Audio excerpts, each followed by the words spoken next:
Good afternoon, everybody.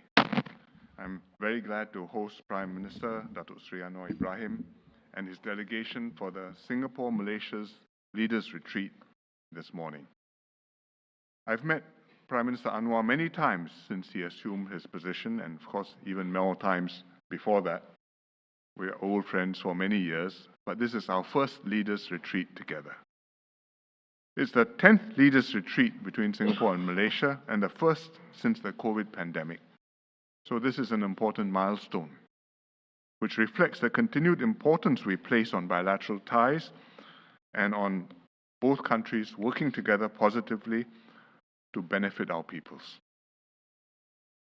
We've had very productive and substantive discussions this morning.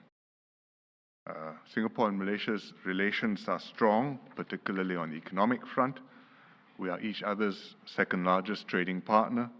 Investments from Singapore to Malaysia have grown tremendously, and Singapore, in the first half of this year, was the top foreign investor in Malaysia. In an increasingly uncertain post-pandemic world, we need to enhance our cooperation, in particular our economic links and our people-to-people ties. During the Prime Minister's introductory visit in January, we signed two framework agreements, one on the digital economy and one on the green economy. And we will build on this promising start to pursue further win-win cooperation. Within ASEAN, Singapore and Malaysia are working closely to strengthen regional collaboration and the centrality of ASEAN, especially in the emerging areas of digital and green economies.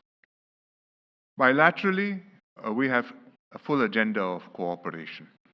We intend to jointly develop a Johor-Singapore Special Economic Zone, which is a substantial and promising project, which will enhance the cross-border flow of goods and people and strengthen the business ecosystem, and will improve the economic attractiveness for both sides, for both Singapore and Johor. Secondly, we agreed to strengthen cooperation on renewable energy. Singapore and Malaysia are both moving towards a low-carbon and sustainable future, and we're pursuing cross-border electricity trading, which will be a win-win for both countries. And the renewable energy potentially can come from both Peninsular Malaysia as well as from East Malaysia. Thirdly, we are making good progress to strengthen connectivity. One key project is the RTS link, the Rapid Transit System link, between Johor Bahru and Singapore. It will be the third land link between the two countries, which will make it much more convenient for our peoples, and we're all looking forward to the project's completion by the end of 2026. PM Anwar and I also discussed our efforts to alleviate congestion at our land checkpoints. On Singapore's end, ICA has introduced various initiatives to make the cross-border travel smoother and more efficient while maintaining border security. And we've also started to redevelop the Woodlands checkpoint to increase its capacity and meet the expected long-term growth in cross-border traffic. I'm glad that the Prime Minister welcomes and supports Singapore's efforts. On many other fronts, we are working together too. Earlier this month, Malaysia organized a triennial Malaysia-Singapore Cultural Showcase here in Singapore.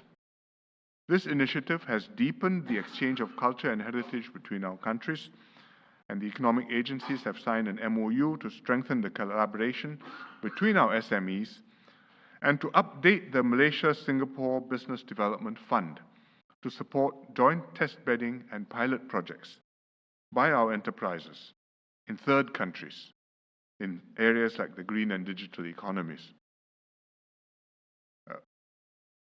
Prime Minister Anwar and I also discussed outstanding bilateral issues, including maritime delimitation, reclamation at Petra Branca, water and airspace. These are all important issues, and we will consider them holistically and constructively within the broader context of our overall relationship. Importantly, they will not be allowed to color and affect this overall relationship or detract from the many positive areas of cooperation between us. I'm confident that the two countries can work out durable and mutually beneficial ways forward on all of these issues. Finally, I thank Prime Minister Anwar for visiting us and look forward to meeting him again soon, including at the 11th Leaders Retreat in Malaysia next year. Thank you. Thank you, Prime Minister. May I now invite His Excellency Datuk Seri Anwar Ibrahim, Prime Minister of Malaysia, to deliver his remarks. Prime Minister, sir.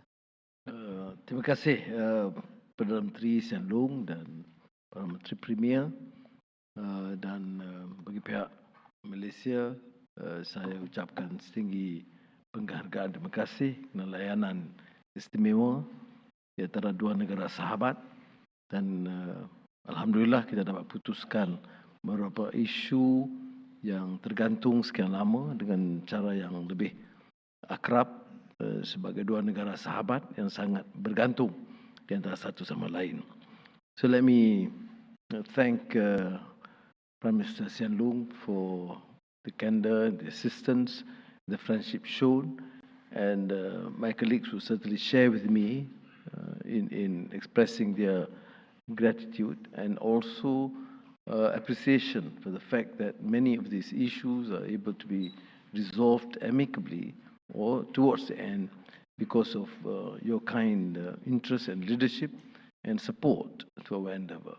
I must also thank Singapore generally for their support in terms of increased investments and trade into Malaysia, and we would certainly reciprocate in terms of the serious attempt at settling most of the outstanding issues, sometimes deemed to be contentious by parties, but I must suggest here that it was to a large extent resolved amicably as true friends.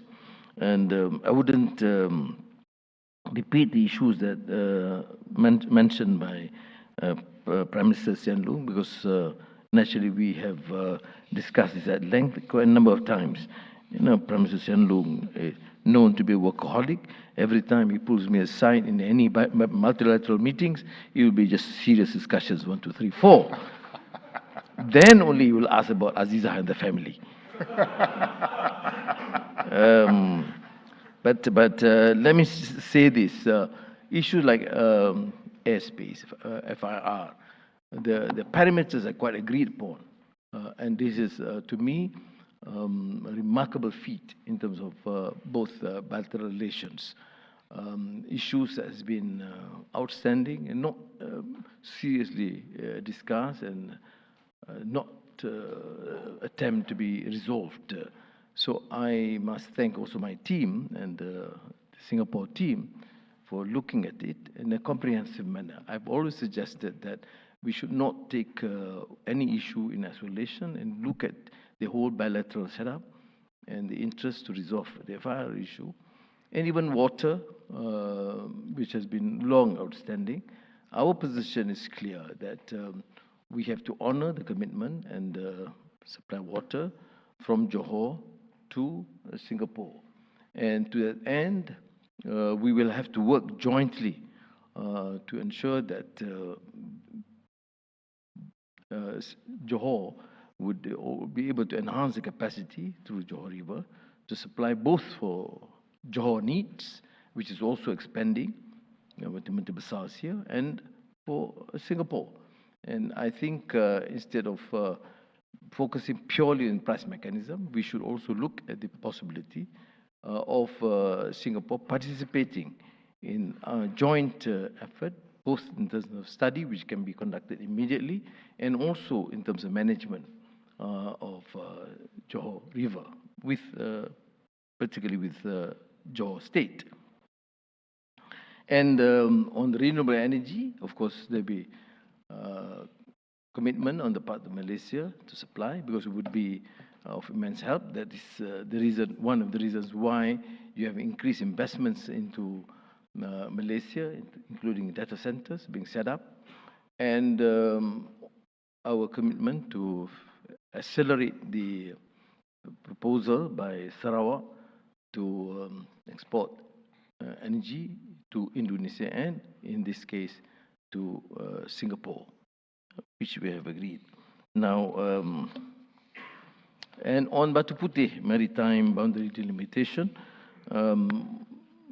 I've suggested, although we discussed in Nenning about this 12-month period to try and resolve, but our position is that the both AGs in particular should then conduct the discussions immediately to try and resolve, because I think Malaysia and Singapore, Prime Minister, should probably, it's a showcase how two great friends can try and resolve in a win-win situation. I always, in the lighter mood, joke with Prime Minister Sian Loong that, you know, other than the dollars and cents, let us view extensively as friends. And I must welcome his position, and even extending beyond that into education, culture. And I think that would give a very good indication to both our people that we are trying and enhance this sort of relations on a strategic basis, as true friends, as a great team. And that's why I'm quite excited with the level of achievement, which is quite unprecedented. I'm not exaggerating, but I think looking at the historical relations between both our countries, historical antecedents, clearly this arrangement, as you can see in the joint statement and also the deliberations, intense discussions that have taken place, and the commitment is unprecedented in terms of enhancing the level of working relations between Malaysia and Singapore. And I must therefore thank you personally, Prime Minister, and also your team. Terima kasih. Thank you. Thank you, Prime Minister. We'll now take questions from the media. May I call Ms. Yeo Chun Hing from SPH Media for the first question. Ms. Yeo, please. Good afternoon. I am Chun Hing from SPH Media. My question is directed at both PMs. So, while the causeway has connected the people of Singapore and Malaysia over the last 100 years, it has also faced its share of congestion issues. So, aside from the RTS, what new areas of cooperation or further improvements can we expect, especially in terms of land connectivity? And also, what is the potential scale and priority areas of development for the Johor-Singapore Special Economic Zone? Thank you. Well, perhaps I go first. On the causeway, apart from the RTS link, what we want to do is to enhance, make full use of the capacity of the causeway. Because the flow depends not just on how wide the causeway is, but also on the clearance on both sides. The CIQ in Malaysia at JB and the CIQ at Woodlands. And the Malaysians have put in considerable efforts to improve the CIQ at JB. I see the Menteri Besar has been visiting the CIQ at all hours in order to make sure that things are flowing well. And we are trying our best to improve things on our side too. And one of the things we are doing on our side is to redevelop the CIQ for the long term, so that I have more capacity and can handle bigger volumes and the flow through faster. And that means redevelopment, reclamation. I have to tear down the existing structure, and I have to enlarge the footprint. And I explained this to Datuk Sri in our meeting, and I'm happy that he supports our project, and we will be able to see it through. Secondly, potential scale and priority areas of development for the SEZ. I think this is the subject of a study, because we are now doing a feasibility study to see what we want the SEZ to focus on, and where there is interest from investors and market demand. Preliminarily, I think there are three things you want to do.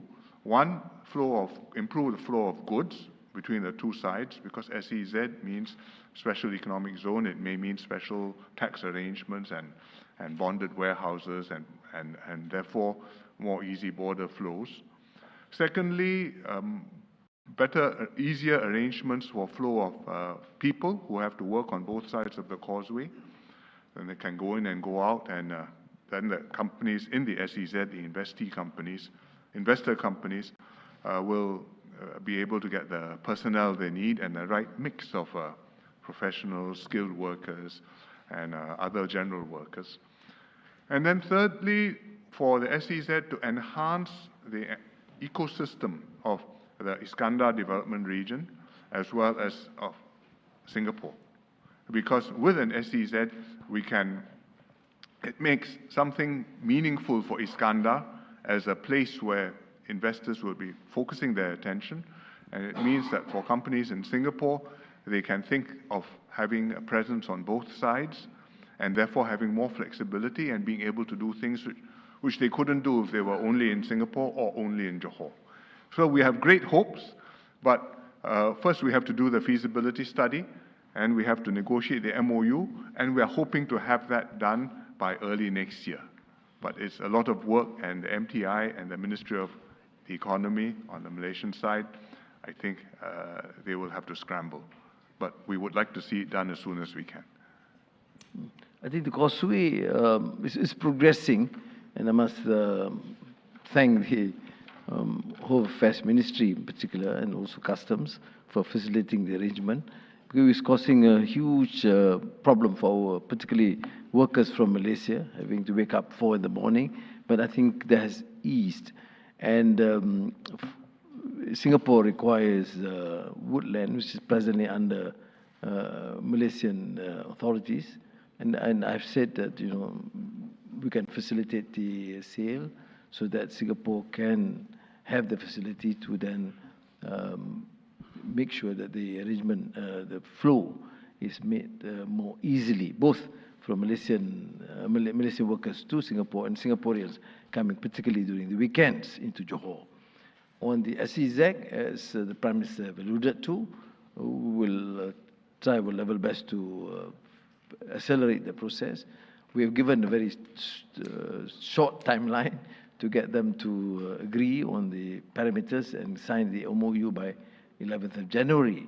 I hope that they can succeed, because I don't think it's too much of a complex problem, because they have discussed it extensively. Both ministers have done so, and I think we look forward to having some sort of arrangement, an agreement or understanding by mid-January.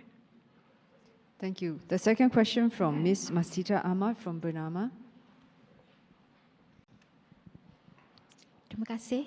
Soalan saya tujukan kepada Perdana Menteri Malaysia, Datuk Seri Anwar Ibrahim. Datuk Seri, pada Januari tahun ini, Datuk Seri ada menyatakan komitmen menyelesaikan beberapa isu dua hala tertunggak antara Malaysia dan Singapura pada kadar segera. Adakah pada hari ini berpuas hati akan perkembangan setakat ini dan berkeyakinan ia akan selesai di bawah pentadbiran Datuk Seri? Saya telah sebutkan tadi bahawa dengan beberapa perbincangan yang telah diadakan dengan Perdana Menteri Sian Loong dan di kalangan menteri, isu-isu yang kita anggap tertunggak itu harus diselesaikan. Singapura ini satu negara jiran yang punya sejarah yang tersendiri dan hubungan yang sangat akrab dengan Malaysia. Dan saling bergantung. Jadi kebergantungan kedua negara itu menyebabkan pimpinan negara harus melihat kepentingan rakyatnya. Dan saya berpendapat rakyat akan peroleh manfaat yang sangat tinggi, baik sekiranya beberapa isu yang tertangguh itu selesai. Termasuk air. Isu air itu memerlukan kesediaan Johor untuk melebar, memperkuat dan memperbaiki keupayaan pengeluaran air yang akan memberi manfaat pertamanya kepada rakyat Johor, memenuhi keperluan Johor, dan juga kepada Singapura yang memang kita terikat dengan perjanjian yang lama. Tetapi kesediaan Singapura untuk membantu dalam penyelenggaraan ini bersama dengan Johor itu kita lalukan. Begitu juga tentang kemudahan keperluan udara yang juga dibincangkan dengan teliti. soal kesediaan kita untuk ekspor tenaga dari Semenanjung dan juga dari Sarawak yang akan juga memberi faedah kepada Singapura dan keuntungan kepada Malaysia. Jadi kita harus memanfaatkan semangat persahabatan di antara dua negara ini untuk memberikan keselesaan yang lebih baik kepada rakyat kedua-dua negara. Thank you. Let me invite the third question from Mr. Kamarudi Mape from TV3. Soalan untuk Datuk Seri Anwar. Datuk Seri, banyak-banyak isu tertunggak termasuk yang Datuk Seri sebutkan tadi. Isu manakah yang dilihat yang agak positif, yang agak cepat perkembangannya dan bidang mana pula yang dilihat agak perlahan progresnya?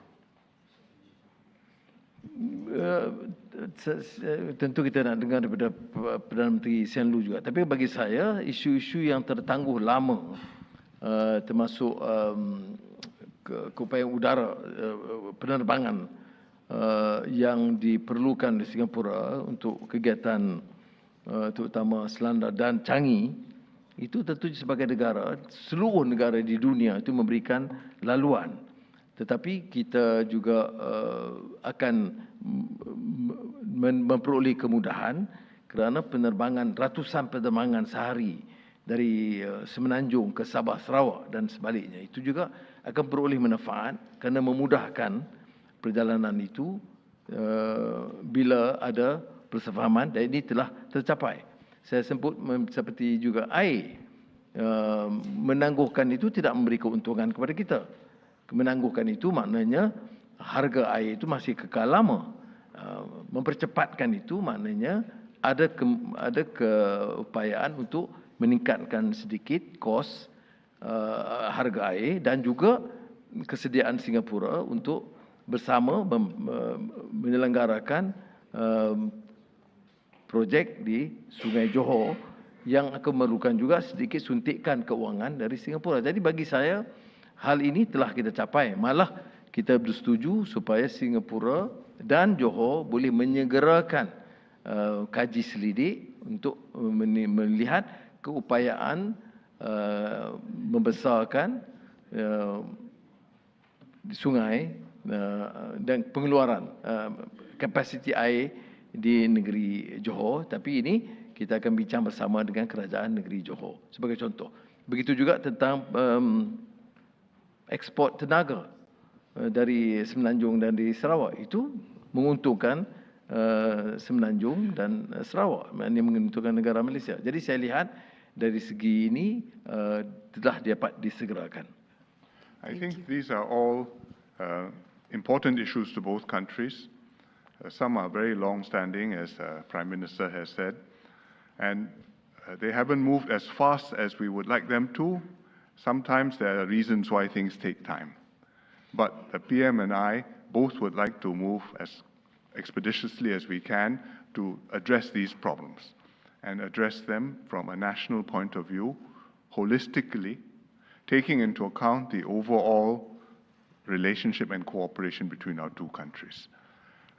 It's not easy because first we have to build trust with each other, and between Datuk Sri and me, we've known each other now for about 30 years, almost 30 years. Yeah. And so that's not something which happens just any time. It just happens that we have this opportunity. I think we also have the determination on both sides to want to work together and to tackle these problems now, and have the confidence that politically this is something which we can explain to our populations, to the rakyat, that these are some things which will benefit population on both sides and is good to do, win-win. Some of them may be not so conventional in the way we have been thinking about it before, but it is something which, if we take a long-term overall point of view, I think we can work out solutions which will address both countries' concerns and be beneficial to both countries. So I won't say what is fast and what is slow. I think each one will go as expeditiously as it can, because we are both equally determined. As in Malay, they say, sedikit-sedikit, lama-lama jadi bukit. Yeah. Tapi tak lama lagi. Now I invite Ms. Afifa Arifin from CNA for the last question. Good afternoon, Prime Ministers. Amid the current situation in the Middle East, what specific approaches will Singapore and Malaysia take to ensure that the reactions to the war and the ground sentiments in both countries do not have any spillover effects, especially on mutual investments, bilateral cooperation, and our long-standing ties? I don't think they should affect our bilateral relations. I think we've each expressed our views on what's happening in the Middle East. Singapore has made repeated statements about this and condemned what's happening, the violence, the human tragedy of civilians and innocent victims being killed and massacred, and hoping that the two parties can make progress towards a negotiated two-state solution to the Middle East. And I think Singaporeans understand where we stand. Malaysia also has made its position clear. I think Datuk Sri is here. Their situation is not the same as ours because we have diplomatic relations with Israel, but at the same time we have friendly relations with the Palestine Authority. And Malaysia has very friendly relations with the Palestine Authority, but you don't have diplomatic relations with Israel. So the diplomatic situation is not identical, but there's no reason for that to cause a difficulty between Malaysia and Singapore. I think what is the common position is important. I mean, Singapore and Malaysia supported the resolution, UN resolution, on this ceasefire. And that is, to me, very critical for now. And humanitarian assistance.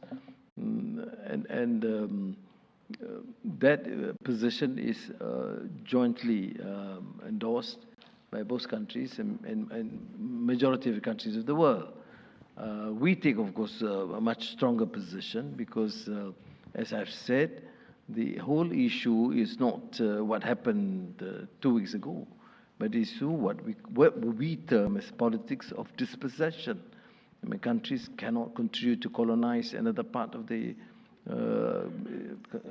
Palestinian lands. But what is critical for now is, of course, peace and stop the killings of civilians, babies, and women. And of course, the sentiment in Malaysia is very strong. And I've been in touch with many of the Arab leaders too, and have expressed our position that we support a peaceful resolution, an immediate resolution of the conflict, but humanitarian assistance is paramount. Thank you. Thank you, Excellencies. We invite you to take a handshake shot to look at the cameras before we end.